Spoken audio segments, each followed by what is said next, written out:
Hello and welcome back to another episode of Fully Booked, the Hidden Gems author podcast, in which Craig Touch and myself, Roland Hume, chat some of the interesting figures and leading lights in this crazy industry of writing and self-publishing. And today I'm delighted to give you some good news. We have double the value. We are very, very excited to welcome Charlene, Tess, and Judi Thompson, who are sisters who write crime. And they are here together to talk about the collaborative writing process. So thank you so much for joining us. I'll start with you, Charlene. How are you doing today? I'm doing well. It's nice to see you and to see Craig. Thanks for inviting us. Oh, well, we are delighted to have you. And Judi, how are you doing today? I am doing great. Thank you very much for having us on your podcast. Appreciate it. Oh, well, we're excited to talk to you. And of course, we wouldn't be here without the man himself, Craig Touch, the owner and founder of Hidden Gems and an author himself. How are you doing today, Craig? Doing great. Thanks, Roland, and thanks for joining us, Charlene and Tess. Charlene and Judi. We have discussed sort of this idea before of the collaborative writing process, but it's one that is pretty popular amongst the listeners. And I think that you guys as well have had authors come up to you. You mentioned asking about that sort of collaborative process. It's something that a lot of authors want to know about, because when you're writing itself is a very solitary pursuit, right? You're often by yourself in an office, just, toiling away. I have no idea if anything's going to be good until you've published it. But when a lot of writers want to have a sort of a partner to sort of kick back and write with. But it's not always an easy process, right? There's a lot of ways to do it and a lot of ways to do it wrong, I'm sure. So I want to thank you guys. Thank you both for coming on to talk about this. I know, one's in Texas, one's in Colorado, so I'm sure you're doing this all over, virtual, which is sort of our world these days. So why don't you tell us a bit about your process and how you both got started writing crime together? You want me to take that one, Judi? Sure, go ahead. Okay. Well, when we started, we wrote our first book. The name of it is Accidental Angel. And we started in 2002. And we were actually in Texas, in my house, in the same room. And we sat together in front of a computer and we wrote that book. It took us like 3 days, I think. And of course, afterwards, there was lots of polishing, lots of, other things that we had to do to it. But we got the skeleton of the book, the plot, all worked out in about 3 days while Judi was visiting me. And then that's the only book that we've ever written together in the same room, because Judi lives in Houston and I live in Denver. So at the time I lived in El Paso, but we've always been separated geographically. So what we did is we started with email. And then as our cell phones, we got good smartphones, then we did texts. We talk on the phone. And we, what else do we do? Email, text. When we first started, we did get together one time, actually together, and plotted our books. As a matter of fact, Crimson Roses, we plotted that together up at my house. I have a home up in New Mexico that's in the mountains. And so that was when Charlene was living. We're still living in El Paso, and it's not that far from there. So we met and we sat, and the husbands went off and did their thing, and we sat up in my loft and we plotted that book. So I think forgot about that. Yeah. Gee, I forget a lot of things. So Judi will help me with anything I forget. That's great. You have your own little Mexican writing retreat. Oh yeah. Yeah.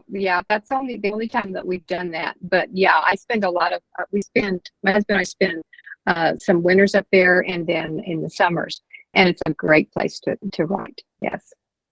As a matter of fact, our Angel Falls series is based on Angel Falls, New Mexico, where my house is. But the actual town of Angel Falls in our books is a lot bigger than what Angel Falls really is. It's a very small place. So anyway. Yeah, okay, continue on. I was going to say, back to the process. So after that, we usually plot on the phone, on our cell phones, talk for hours sometimes. And then when it first started, our first process was that we would divide the chapters. Judi would figure out which chapters she wanted to write, and I would figure out which ones I wanted to write. Sometimes we'd latch on to particular characters. She'd want to write those, and I'd want to write others. It just kind of evolved, you know. But eventually, we now have 22 novels that we've written together, and we have 5 series.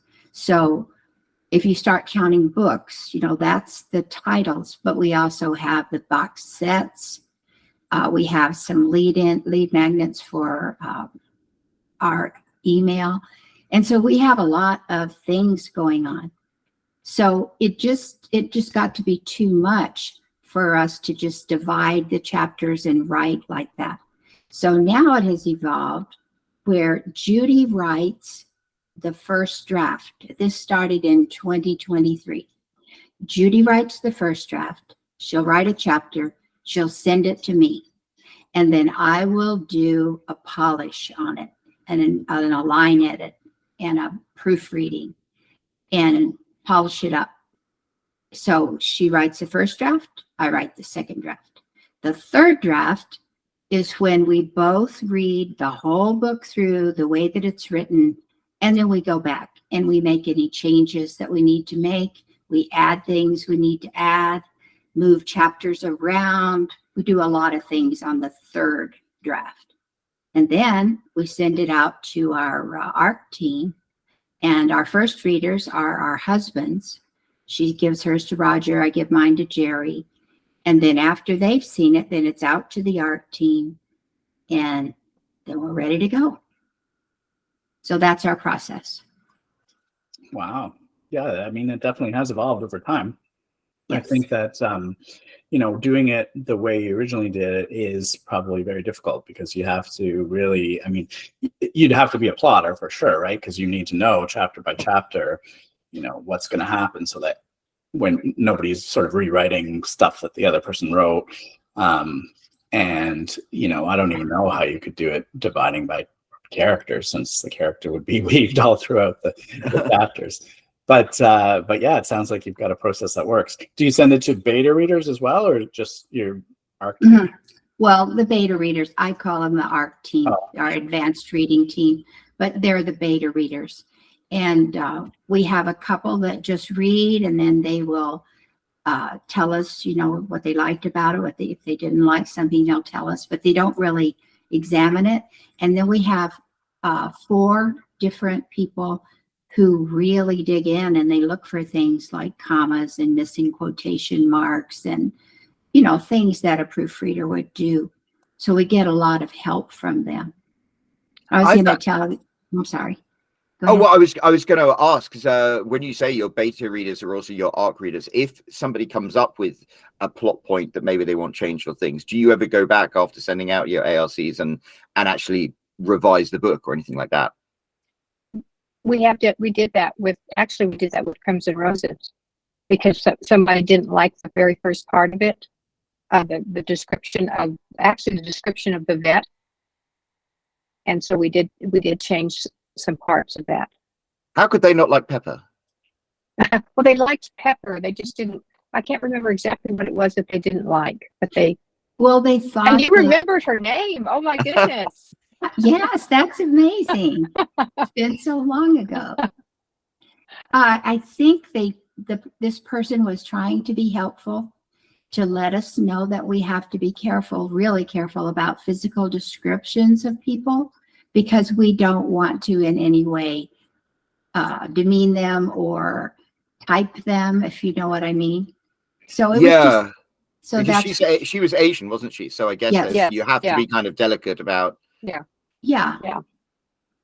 And that was what she said. So we were very careful to recast the description of her. I wanted to say something that Craig mentioned. This is kind of a funny thing. When we were plotting our books before, you know, like with Judi would write a chapter, send it to me, then I'd write the next chapter or the chapter after that sometimes. Well, sometimes it would just get really comical, because I asked her one time, I said, well, Judi, what do you think? How would it be if we let Tony rob the liquor store? And she laughed and she said, well, that'd be great, except we killed him off in chapter 4. So that was, it didn't happen often, but it did happen. So we had some fun times. We did write an outline for the books, but basically it was just kind of a basic outline. It wasn't really a detailed outline, but we kind of knew where we were going. But I don't know that we ever know how the book is going to actually end, other than it's going to have a happy ending, until we get pretty farther into the book. And I admit I am a prankster. That's what I am. Charlene is more organized than I am. I just have my ideas and I put them down. Now that's interesting though, because that might work well in conjunction with each other. Yeah, it does. It works good for us. Our outline would be something like chapter 1. This is when we were dividing them up. Chapter 1, Judy's going to write that. Describe Peyton Patel. She goes to her friend Cecil's house and finds him dead. That would be the line in the outline. That would be all that Judi knows when she starts writing that chapter. And then she fleshes every single thing out from there. And then maybe I was going to write chapter 7.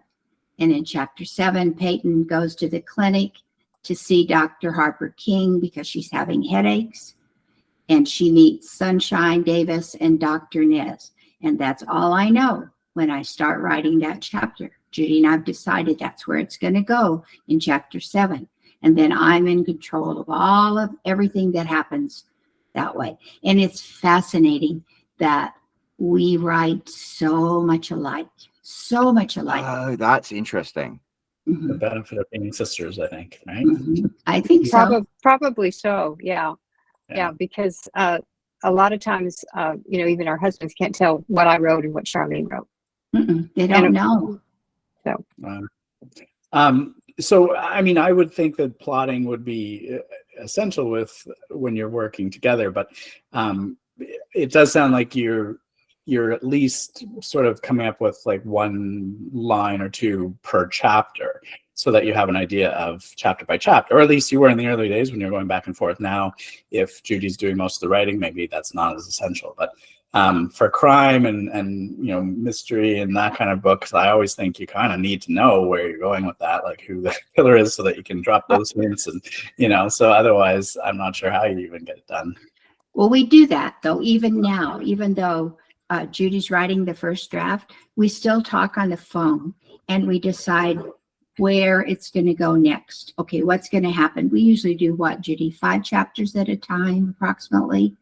Is that right? Yeah. But then I don't tell her or try to guide her as to what she's going to say or how she's going to develop the character. That's her thing. So, but we just know that this is going to happen. This is going to happen. This is going to happen. And then our imaginations take it from there. And sometimes they just go wacky, right? Yeah, we always know. We always knew who the bad guy is going to be, except in Crimson Roses. Yeah, interesting. Yeah. Because I started out with my idea, and I wanted the bad guy to be one particular person, we decided, and then it got into the book and I said, no, that's not who it's going to be. And so we changed it. But most of the time when we start the book, we know who the bad guy is at the very beginning, and then at the very end, he gets his comeuppance. So. Oh, well, that's how it should be. Yes. Yeah. I do find it interesting when you say, Judi, that you're a pantser rather than the plotter. It's like I find sometimes when you write a story, it's almost like you're receiving radio signals from some external source. And then maybe like you have an idea in your head of it, but then as you hear it, sometimes it does take a detour and characters do things they're not supposed to and stuff like that. They talk to you and they tell you. Yeah, it's so bizarre. Yes, it is. One of the books that, which book was it? Actually, it was Angel Falls, the very first Angel Falls book. I woke up in the middle of the night because I dreamed it. And I said, I have to write that book. And so I got up and out, because I said, if I go back to sleep, I'll forget. So I wrote it down. And then I called Charlene and I said, okay, I got an idea for a book. So that's Yeah. where that one came from. She gets all the credit for the ideas of the books, the gems. You know, we talk about hidden gems. That's just so neat that your company is called Hidden Gems, because I believe that the way our books work, Judi comes up with a gem of an idea. It's just a kernel, a little gem. And then we take it and we just, you know, massage it and move it around and spread it out. But she gets all the credit for the basic plot, the basic idea of the book. She's a plot machine. That's what I call her, a plot machine. That's helpful. I mean, you know. Oh, it's wonderful. Yeah. I think, you know, a lot of people, I think that's how they work. For me, it's just sort of the same. Like, I work better if I, from the idea already generated, than coming up with it, you know, out of the blue. So it's a lot harder for me to come up with all the main ideas and plots and stuff. But once I have that all, it's much easier to actually just write it or to flesh it out or whatever, right? So I think it's great that you guys have that sort of cohesion where one is good at one thing and one's good at the other, and you can make that work. Charlene is very good. She does all of our marketing. She's phenomenal with that. She's very artistic. I am not. She is, and she does our covers. She does all of our editing. She's, as well as the writing, and she's wonderful at that. And I come up with the ideas. She sounds invaluable. Well, actually, ideas are invaluable as well. So let's not dismiss the importance of that. So yeah, because I was going to ask how you sort of come up with that together, but I guess, Judi, how do you come up with those on your own, all these ideas? Actually, I mean, we talk about the books and I'll bounce ideas off of her, but usually we'll just decide, okay, we're going to write another book in this series, and then I'll think about it and I'll come up with an idea. One of the books in the Angel Fall series, I got the idea because I read an article about marijuana farms that are illegal marijuana farms in Oregon, because marijuana is illegal in Oregon, but the cartels were taking over land and they were actually growing their own marijuana fields or whatever and making a fortune, and they was very dangerous. And so I read that article and I said, oh, that'd make a good book. And so that's what I wrote the book Dark Mission about. Except I moved it from Oregon to New Mexico, because New Mexico now marijuana is legal, and so I just had my illegal farm there in New Mexico. And then another, I'm sorry. Oh no, that's just fascinating. And then another idea way back when soap operas were great on the TV. There was a show, Days of Our Lives. I'm sure y'all know it. And one of the main characters, Marlena, disappeared. And, she didn't die, she just disappeared. And so I thought, oh, wouldn't that be a great plot for the guy's wife to disappear and he thinks she's dead. And then all of a sudden, he sees her in this lobby on the stairs and she laughs and it's her.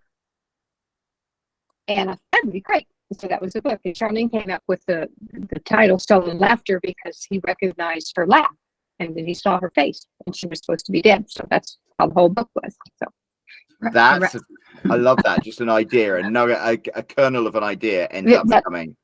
Yeah. That's the fun part.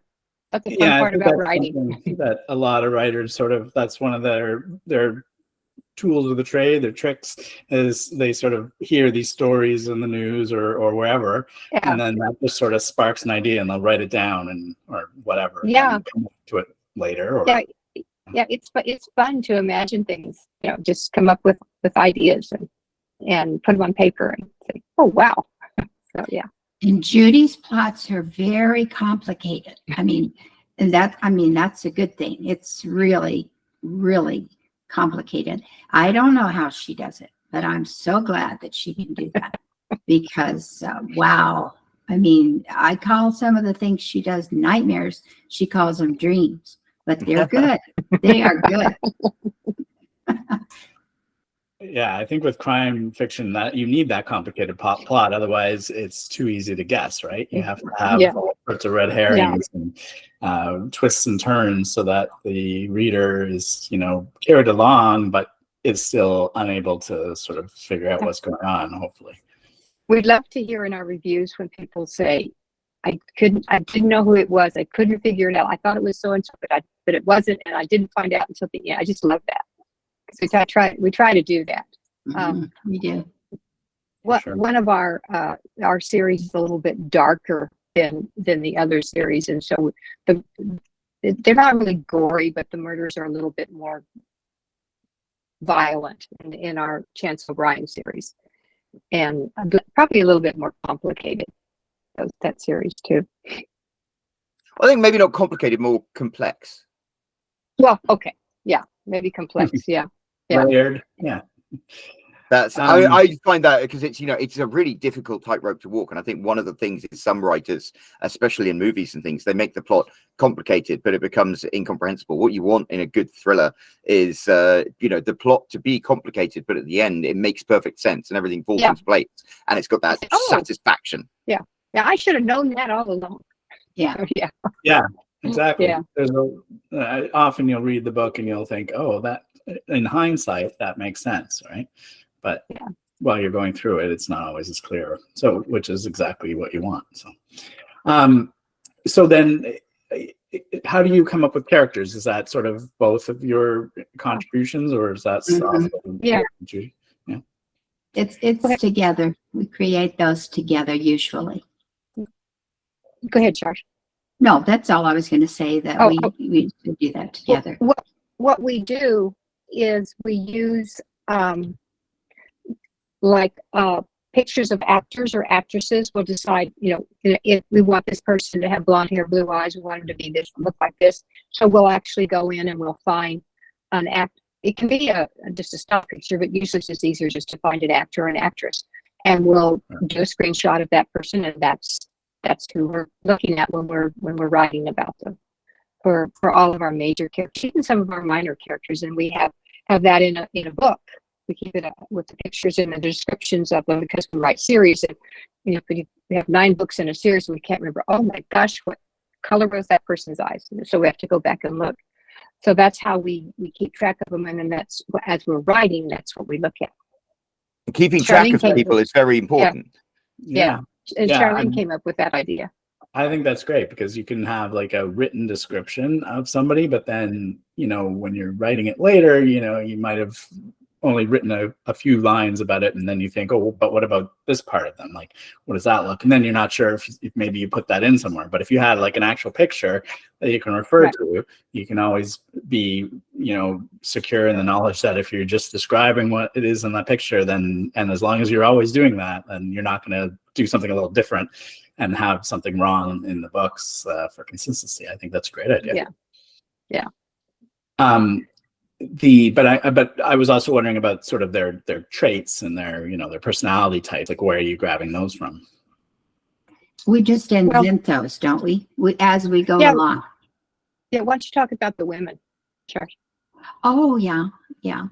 The way that the Angel Falls series is structured, it's set in the small town of Angel Falls, and the matriarch is a great grandmother named Bella Morales, and she has the gift of second sight. She reads tarot cards and she can predict the future. She knows, she has feelings, and she kind of knows what's happening.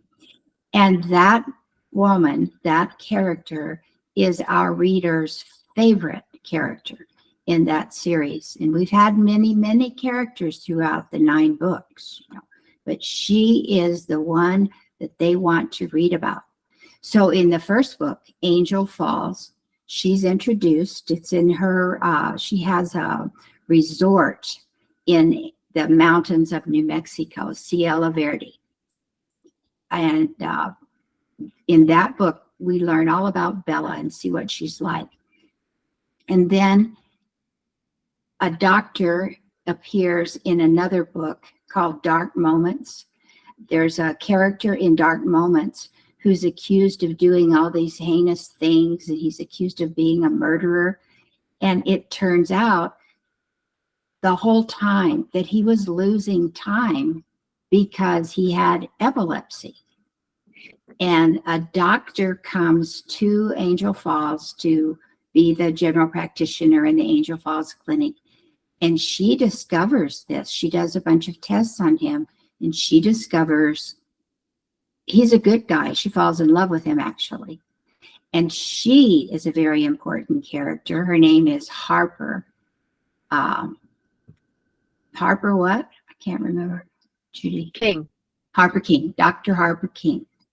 And so she's a character that our readers want to read about. The women in our books are all strong, independent women, because we fashioned those women after our mother, because our mother was gentle and sweet and kind. She was a wonderful mother, but she took no stuff. Oh, what's that? She did no harm, but take no shit. Exactly what she was like. You didn't mess with mama. So I don't know. It's just a natural thing. We didn't talk about that. We didn't say, all right, we're going to write all these women and they're all going to be just like mama. No, nothing like that. But it happens that it's the way it turned out, that all the women are intelligent. They're all kind. They're all strong, independent women. They don't need these men. They want to be with the men. They fall in love with them. They want to help them and be their partner. But they don't need to be protected. They don't need to be rescued. I mean, we just really don't like to read books like that, you know, where the woman is just a limp rag and the guy comes in and he takes over. We don't like books like that. So we don't write books like that. Good for you. Your books sound much more interesting than Twilight that way. And then in the very last book, the one that we just published on the 14th of February, in that book, all the female characters of Angel Falls, the primary characters, are together on a camping trip. And Bella has to rescue them from a terrible situation that's going on. So if you read Angel Falls and you start at the beginning, you don't have to, because all the books are independent of each other. Each one has its own love story, its own set of characters. But if you do read it in sequence and you start with Angel Falls, then when you get to Dark Flight, which is book 9, all those women that you've come to admire and respect and love, they're all there. And they rescue themselves. Except Pepper, she's not there. She's still in Albuquerque in her clinic. But the Angel Falls women are there. Yeah. That's great. I mean, it's great to be able to tie it all together. I think that's really gratifying to the readers as well. That's something that they are always looking for that sort of one book that pulls all their favorite characters together. Mm-hmm. So I think that's a good. But that's a very complicated thing to do, isn't it? It's like, you know, Avengers Endgame had all the superheroes together. When you have characters and small books all come together, I mean, you've got to work out how to give them so much quote unquote screen time and have an arc. So that's complicated stuff. It is. It's kind of tricky, but we love doing that. When we started the book, we had the two characters that were going to be the love interests that were fairly new characters. And as we were writing it, you know, Charlene said, she said, we really, it's not just these two characters, you know, so, which was correct, you know, because so it turned out that we really went in depth with a lot of the other characters too. So it was really enjoyable writing it, because we got to revisit with all of the characters we really liked. Mm-hmm. And we hear from our readers who tell us, we want another book. We want to read more about Bella. And Bella's in every book. She's not prominent in some of the books, but she's there. You know, she's in Angel Falls. And course, now the men, I don't mean to say that we don't like our men characters, because we do. And the characters that we create in our books who are men, they have good personalities. They're not domineering.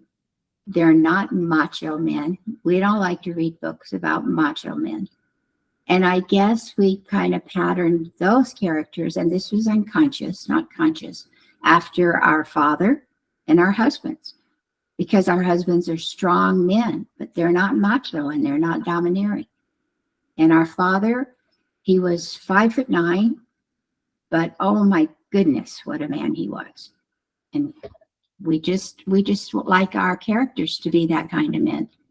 And it resonates with our readers. We hear that. They like that. So we're happy that they like it. I spoke to a lot of women who read romance novels, and it's almost like you can pick your flavor. So, you know, you can, if you're into the big domineering and the alpha hole, as they call them, there are books that target that. But if you're interested in a you know, somebody who can be strong but yet more emotionally mature, then there are books like you write. So I think it's wonderful that, yeah, I think there's something great about the fact that you have a framework of what you want that your male characters to be like, and stick to that, because that's something that is going to be consistent in all of the books that you write. Yeah, and we've written we have written 3, I guess, romantic comedies, and then we've written the 2 contemporary romances, and then the rest of our books are all romantic mysteries. So, and I don't know what we enjoy. I think I enjoy writing the mysteries best, but the book that we wrote right before this one we just released was Angel's Heart, and that was a really great book. It was about, it was a sweet book. Yeah, it was about a little boy that had had some type of a liver disease, and he had to have a liver transplant, and it was a medical romance, and the father was a widow, and he was a baseball player, and it has another vet in it. This is a vet. Mm-hmm. So do you, when you write something like that, are you splitting up if you have to do research on things, you know, on the diseases, on the medical side of it, on the baseball player side of it, you know, and on things that maybe you aren't as familiar with, would you sort of switch up the research and be like, hey, you know, you take this and I'll take this, or do you just sort of wing it and cover it when you're editing, or how do you do that? Well, that's kind of just, I don't know. It just depends, because we don't assign it. But Judi might call me, or she might, if she's doing the first draft, she might leave it in red, and she might say, need more information about this. Right. So then when I get it, I research it. And then sometimes she does extensive research on her own before she ever starts to write. So, but we don't, that kind of thing, it evolves. I don't know how to explain it. It's not assigned. It's not planned. Much of our stuff is not assigned or planned, but it evolves. If she needs me to research, I'll research. You know, if I need her to do something, she'll do it. We just talk to each other. Yeah, we've never had any problems, any arguments, I want to do that. No, I want to do that. I mean, we never have. Of course, we had that type of relationship growing up. No, I don't. We've never really had arguments or anything. So writing together is really easy. We've had people come up to us when they know that we write together, you know, and that we're sisters, and they'll say, I couldn't even be in my room with my sister for 5 minutes. So yeah, and that's kind of, yeah. Yeah, I think that's key. Like, communication would certainly be one of the most important things when you're doing something like this. And I think if people are looking at writing together with someone else, often it's not with a sibling, so they don't necessarily have that close bond that some siblings have. But you know, I think that when you pick your partner, that's probably one of the things you really want, is somebody that you're not butting heads with all the time. Otherwise, I don't think that this kind of collaboration could work. Charlene, you had some ideas about what you needed to be able to. Yeah, we have people come up to us at writers' conferences, and that's what they want to know. How do you do it? How do you write with your sister? One lady said, I couldn't write a grocery list with my sister. And she was serious, So we just tell them, no matter if it's a relative or if it's just a colleague, a friend, you have to choose someone that has similar interests, that they read the same things that you read, they like the same genre that you like, that they would respect your creative freedom and that you would respect theirs. Let them write what they want to write. And if someone, you can try a short piece together, a short story, an article, try something together. See if your personalities mesh. Because if somebody takes what you've written and says, oh, I don't like this, let's throw this out. Oh, no, we need to add this. And you don't like them telling you that, you two are not going to make it as writing partners. So you need somebody that you can respect their creative abilities and they can respect yours. And you kind of, just play it by ear a little bit and see. Because lots of people have too much ego to write with anybody else, and they're never going to change. Not that that's a terribly bad thing, but it's a bad thing for a writing team.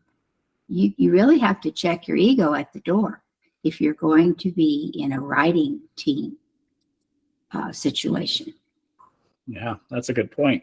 Definitely. I think the idea of working on a smaller project first is also a very good idea, because then you're not wasting as much time as if you decide, let's just start on a book, and then work on that for however long it takes, and then end up at the end hating each other and realizing that it's not going to work or whatever. So if you work on something smaller first, definitely. But I mean, it makes sense. You have to like the same books and the same genre. Otherwise, I don't know why you're even considering that person, unless people are just, oh, I have a friend and we're going to write a book together. And then only after that decision that they realize, oh, but you read this kind of book and I read this kind of book and you do this and I do that. So yeah, you definitely want to figure all that out first before you get started. So do you have any other sort of tips for people that are thinking about writing with someone?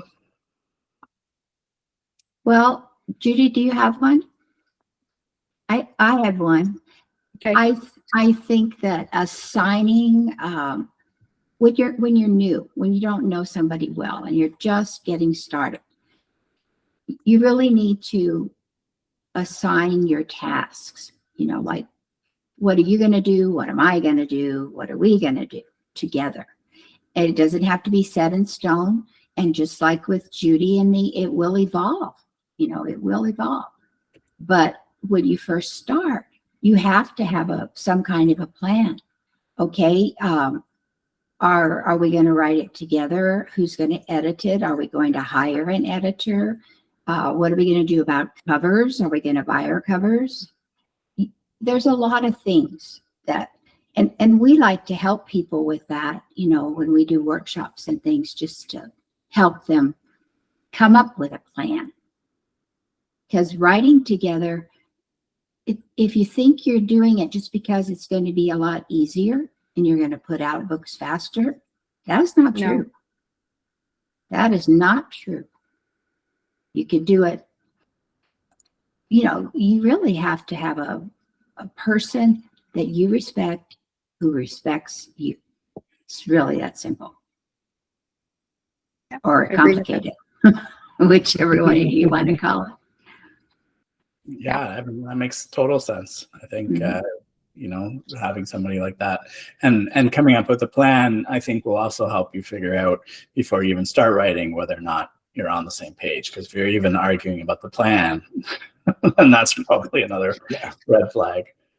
And if you could work your way through without starting to actually write, work your way through the plot of the whole book, maybe the first time when you're first starting, and you have to come up with a setting, you have to come up with your characters, you need a plot outline, just a sentence at a time. This is going to happen here in chapter 1. This is going to happen in chapter 2. Work your way through to the climax and figure out who's going to write the ending before you ever start writing. And I think within that time frame, you would know if the person that you think is going to be your partner would be a good one or not. And then if not, abort, you know. Don't go into it with somebody. That makes a lot of sense. You know, that's actually quite a good point to leave as we wrap things up, because we're approaching the top of the hour. Before we move on to where people can find out where to read Charlene and Judi's books, Craig, did you have any final questions? I mean, I think that we've covered like sort of the big points, and I think for most people that is figuring out who you're going to work with and the sort of the delegation of tasks and how to go about that. And obviously, you know, there's not a one size fits all. It's going to depend on the people and your writing styles and your personality styles. But it sounds like the two of you have tried a few different things. You found out what works for you, and you've given some good advice on that for people. I think the key being, you know, make sure that you really work well with the person that you're doing this with. Don't just put up a post online and be like, looking for a writing partner. You know, just, you know, you want to find somebody that you're really, because you're going to spend a lot of time with this person, virtually or not, right? So you definitely want to make sure that this is something that, you know, the two of you can keep going for a while. Otherwise, you know, you're really just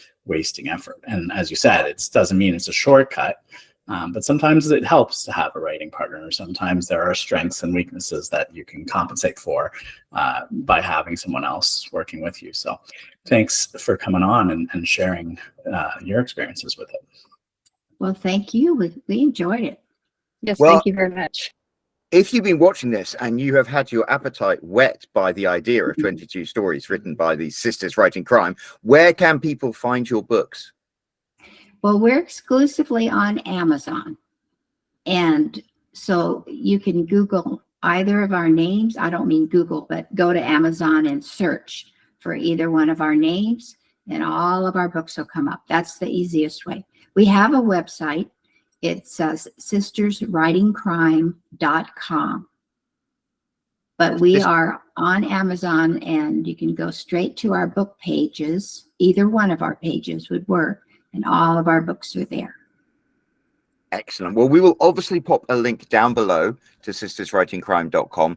And if you sound vaguely interested in checking out these wonderful books, do scroll down there and find it. And while you're down there, why not leave a nice comment for Charlene and Judi to tell them how much you've appreciated all of the wisdom that they've shared with us today. And there's also a subscribe button if you haven't clicked it already, plus a like button. Hit that like button, and then finally there's a bell icon you can click, so you will get notified of every new episode of Fully Booked that we have coming out. Charlene and Judi, thank you so much for joining us. This has been a really fascinating conversation. Thank you. We appreciate it. Nice to see you. And everyone listening, we'll be back next week with another episode of Fully Booked. So until then, cheerio.